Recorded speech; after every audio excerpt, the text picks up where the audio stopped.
로마서 2장의 말씀을 읽는 날입니다.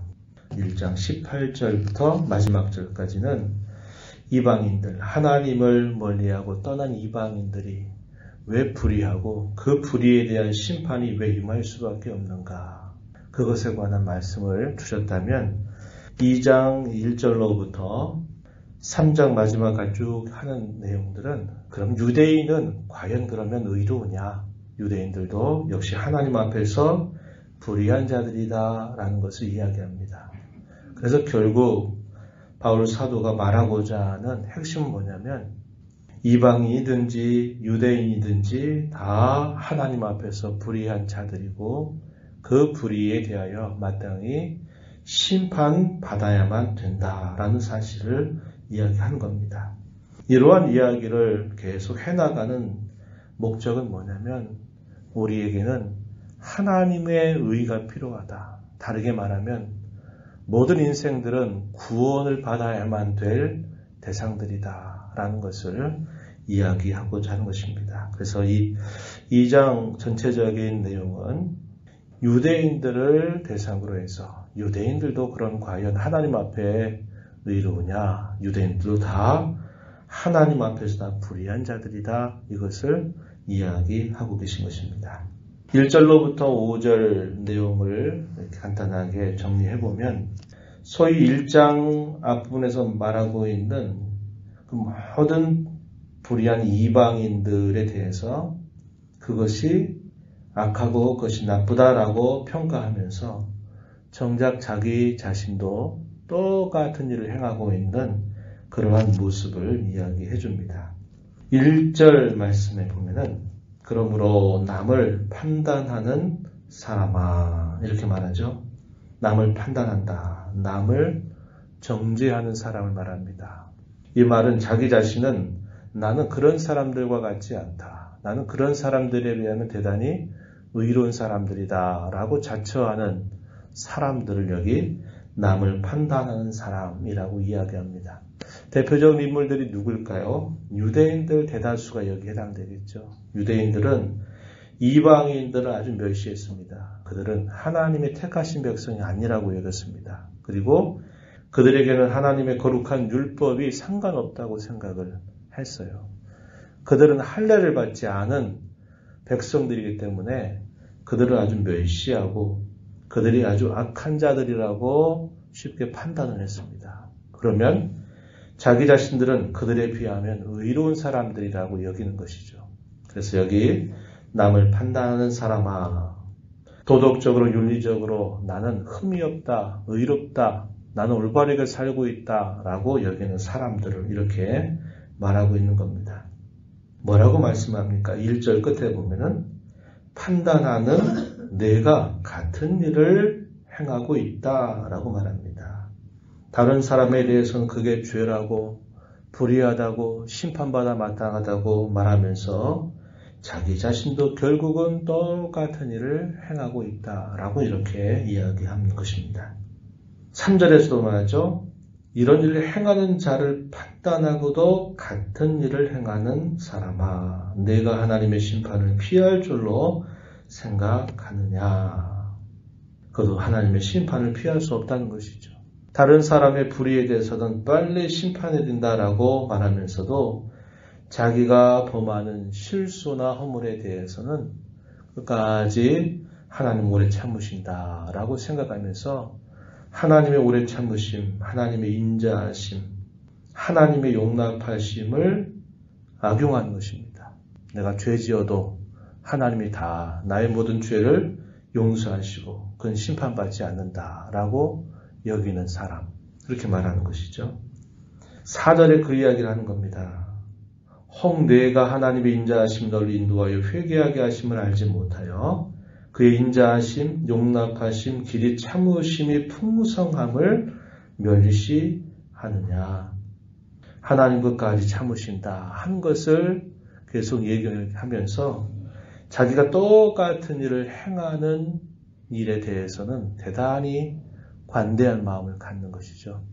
오늘날 말하면 이런 사람을 우리가 한번 비유하면 잘 이해가 될 겁니다. 다른 사람의 허물과 잘못에 대해서는 굉장히 끄집어내고 또 그것을 책망하고 나쁘게 여기면서 자기 자신이 하는 실수에 대해서는 한없이 관대한 사람.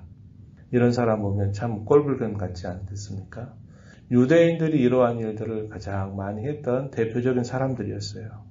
자신들은 하나님의 택하신 백성이고 할례를 받은 백성이고 율법을 맡은 백성이라고 이야기하면서 그렇지 않은 이방인들에 대하여 하나님의 심판이 임해야 된다라고 말하면서 자기 자신들에 대해서는 의롭다고 이렇게 생각했던 대표적인 사람들이죠.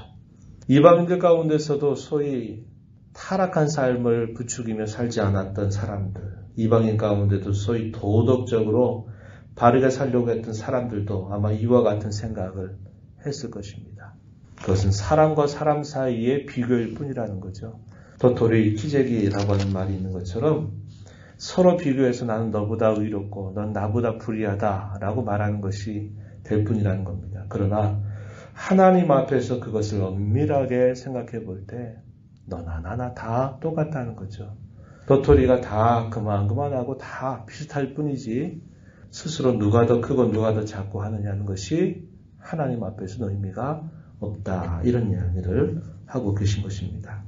그러면서 율법을 가지고 있는 이스라엘 백성 유대인들은 그 율법에 따라서 그들은 불의한 자들이라는 것이 심판될 것이고 율법을 받지 아니한 이방인들은 그들 마음속에 하나님이 본래부터 심어주신 양심이라고 하는 것, 그 양심을 통해서 역시 그들이 불의하다는 것을 하나님이 정죄하실 것이다 이야기하는 겁니다. 양심에 대해서 뭐라고 설명하고 있느냐? 로마서 우리가 읽은 본문 15절 끝부분에 이렇게 표현하죠. 그 마음에 새긴 율법이라고 그 양심을 설명합니다.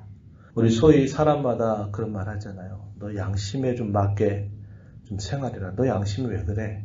너 양심이 망가졌구나. 너 양심 좀 바르게 사용해라. 이런 말들 우리가 흔히 하는데 이 양심이라고 하는 게 뭐냐면 하나님께서 사람의 마음에 새겨주신 율법을 양심이라고 부른다는 거예요. 그래서 비록 이것이 이렇게 성경처럼 이렇게 기록된 것이 없다 하더라도 사람은 본래 하나님께로부터 지음받을 때 하나님께서 그 하나님의 뜻을 그의 마음이라고 하는 곳에 새겨두셨다는 겁니다. 그래서 이렇게 하면 이게 잘못됐다는 걸 알고 이렇게 하면 이것이 큰 범죄라고 하는 것을 본래부터 알게 하신 거예요. 하나님께서 우리 사람을 그러한 특성을 가진 존재로 만드셨기 때문이라고 이야기합니다. 그럼 오늘 우리가 이렇게 있는 이 하나님의 말씀은 우리 마음에 새겨져 있는 이 율법을 이것을 우리가 보이는 글자의 형태로 이렇게 나타내고 있다는 겁니다. 이 양심을 이렇게 얘기하는 거죠. 그래서 이방인들은 율법을 통해서가 아니라 그 양심을 통해서 자신들이 불의하다는 것을 정죄받게 될 것이지만 유대인들, 하나님의 말씀을 받은 유대인들은 그 하나님의 말씀에 따라서 그들이 불의하여 정죄받는다. 그 이야기를 하고 있는 것입니다. 유대인들의 자랑은 무엇이었습니까? 우리는 태어날 때부터 아브라함의 자손이다. 우리는 너희 이방인들과 같지 않는다. 우리는 할례를 받은 백성이다. 이렇게 대단한 자부심을 가지고 있었습니다. 바울사는 이러한 유대인들을 향해서 뭐라고 말하느냐? 너희는 겉으로만 유대인일 뿐이다. 이렇게 이야기를 해줍니다. 17절 이하에 쭉 소개되는 이야기들.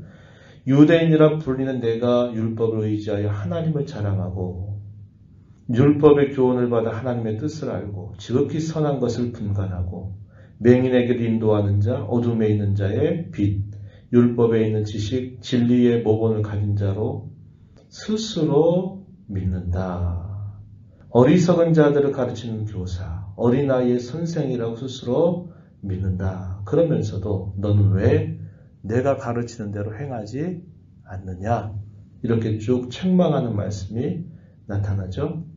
그러면서 그들을 향해서 하는 말, 너희가 아무리 할례를 받아도 하나님 말씀을 그렇게 거역하면 너희는 무할례와 다를 바 없다. 그런 이야기를 합니다. 25절을 보면 내가 율법을 행하면 할례가 유익하겠지만 만일 율법을 범하면 내 할례는 무할례가 된다. 이렇게 이야기하죠. 반대로 무할례자가 율법을 잘 지켜 선다면 그는 할례를 받은 것과 같이 여기는 것이 아니겠냐 이렇게 이야기합니다. 그러면서 겉만 유대인이 진짜 유대인이 아니라 속이 정말 참 유대인다워야 그게 유대인이다 이렇게 이야기하는 겁니다. 28절 보면 무릇 표면적 유대인이 유대인이 아니요 나는 이스라엘 사람이고 아브라함의 자손이고 나는 율법을 받은 백성이고 우리는 과거에 선택된 백성이다 라고 여기는 겉만 유대인, 표면적 유대인이 진짜 유대인이 아니다 이렇게 얘기합니다.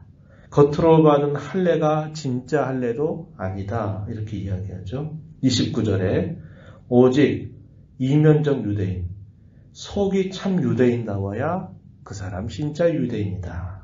할례를 겉으로만 받는 게 아니라 마음의 진정한 할례를 받은 사람이어야 진짜 유대인이다. 이 이야기를 하고 있는 겁니다.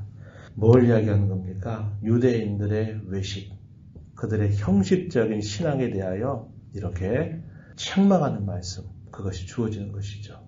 겉으로는 선택받은 유대인이다라고 생각하지만 실상 그 속을 들여다보면 이방인과 아무것도 다를 것이 없는 삶을 살아가고 있는 것. 그러한 사람은 겉으로 유대인일지 몰라도 참 유대인이 아니다 이렇게 이야기하는 것이죠. 우리가 이런 내용들을 통해서 바울 사도가 말하는 것이 이방인과 유대인에 대한 이야기로만 우리가 받는 것이 아니라 오늘 우리가 하나님을 섬기는 성도로서 우리 자신을 비춰보는 거울로 여기는 자세를 가져야 합니다. 하나님을 섬긴다 하는 것은 우리의 겉모습만 가지고 하나님을 참 섬긴다라고 말하기는 부족한 것입니다. 우리가 교회당에 출석하고 하나님을 예배하고 섬기고 봉사하고 내가 말씀을 읽고 기도하는 삶을 하니까 나는 진짜 하나님을 잘 섬기고 있어. 이렇게 생각하면 그것은 부족하다는 겁니다. 하나님을 참 섬기는 가장 중요한 것은 뭐냐면 우리의 마음이, 우리의 중심이 하나님을 진정으로 모시는 사람으로 살아가는 것, 그게 참 성도다운 모습이다라는 것을 우리는 이걸 통해서 분명히 생각하게 되는 것입니다. 참으로 하나님 기뻐하시는 사람은 어떤 사람이냐? 13절 말씀에 보면은 이렇게 이야기하시죠. 하나님 앞에서 율법을 듣는 자가 의인이 아니라 하나님 앞에 말씀을 듣는 자가 참 성도가 아니라 오직 율법을 행하는 자라야 의롭다 하심을 얻으리니 하나님의 말씀을 마음에 새겨서 그 말씀을 삶 속에서 순종하는 자라야 참 성도답다. 이렇게 우리가 적용할 수 있는 표현입니다. 이런 말씀을 우리가 마음에 새기면서 이 하루를 살아갈 때, 또 이 한 주간 흩어진 교회로 살아갈 때 하나님의 말씀을 듣는 일뿐만 아니라 그 말씀을 마음으로 우리 가슴에 새기고 또 그 하나님의 마음을 헤아려서 힘써 순종하는 삶을 살아가면서 참 성도다움을 하나님 앞에 또 교회 앞에 세상 앞에 잘 드러내며 살아가는 저와 여러분이 되기를 진심으로 바랍니다. 하나님 아버지 감사합니다. 오늘도 저희들에게 생명과 호흡을 주셔서 하나님 앞에 나와서 또 찬양을 드리며 오늘도 앞서가시는 주의 말씀을 함께 읽고 또 그 말씀을 되새기며 하나님 앞에 기도하며 또 이 하루, 이 한 주간 흩어진 교회로 살게 하신 것을 감사드립니다.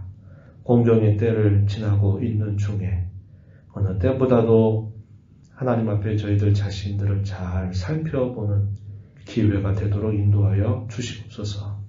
겉만 신앙인이 아니라 속이 참 신앙인답고 겉만 성도의 이름을 가진 것 아니라 속이 참 성도다운 그러한 모습으로 회복되고 부흥하는 역사가 저희들에게 있도록 하나님께서 은혜를 베풀어 주시옵소서. 이 나라와 민족 또 온 세계가 겪고 있는 이 코로나19의 사태를 하나님 아버지 잘 감당할 수 있게 하시고 극복할 수 있게 하시고 이 일을 통하여 겸손을 배우고 또 이 일을 통하여 특별히 하나님의 백성들에게 하나님께서 새롭게 베풀어 주실 은혜를 기대하면서 이 어려움의 때를 주님 앞에서 잘 감당하며 이겨나가는 저희들이 되도록 인도하여 주옵소서. 은혜의 보좌 앞에 나와서 아버지 은혜를 간절하게 구하는 모든 심령들을 품어주시고 간구에 응답하여 주시옵소서.